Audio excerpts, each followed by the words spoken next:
સ્વરૂપ જ્ઞાનીને પુણ્ય પાપ અડે નહીં. હિંસક ભાવ જાય પછી પીડાકારક ભાવ જવા જોઈએ.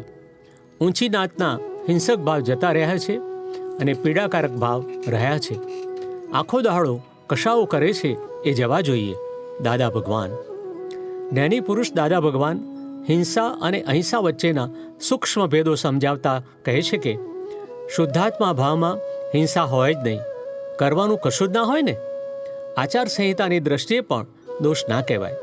તમે ચંદુભાઈ કરતા છો ત્યાં સુધી આચાર સંહિતા તો એ દ્રષ્ટિએ દોષ જ છે. પણ આ જ્ઞાન એટલે કે શુદ્ધાત્માનું જ્ઞાન પછી હવે તમે ચંદુભાઈ નથી, શુદ્ધાત્મા થઈ ગયા અને તે તમને નિરંતર ખ્યાલમાં રહે છે. હું શુદ્ધાત્મા છું એવો નિરંતર આપણને ખ્યાલ રહેવો એ શુક્લ ધ્યાન છે. હું ચંદુભાઈ નામધારી છું એ અહંકારી ધ્યાન છે. આપણા ઘણા મહાત્માઓ છે પણ કોઈએ આ વાતનો દુરુપયોગ કર્યો નથી.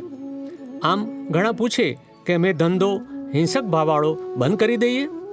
મેં કહ્યું ના, ધંધો બંધ થાય તો બંધ થવા દેજો ને બંધ ના થાય તો ચાલવા દેજો. એક ભાઈ પોતાની વાત કરે છે.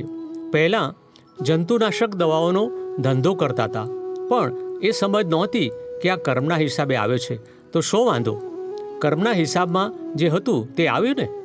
દાદા કહે છે એવું છે ને, એમને અંદર શંકા ન પડી હોત તો ચાલ્યા કરત, પણ આ શંકા પડી એ એમની પુણ્યને લઈને. જબરજસ્ત પુણ્ય કહેવાય, નહીં તો જડતા આવત. ત્યાં કંઈ જીવો મર્યા તે ઘટ્યા નહીં.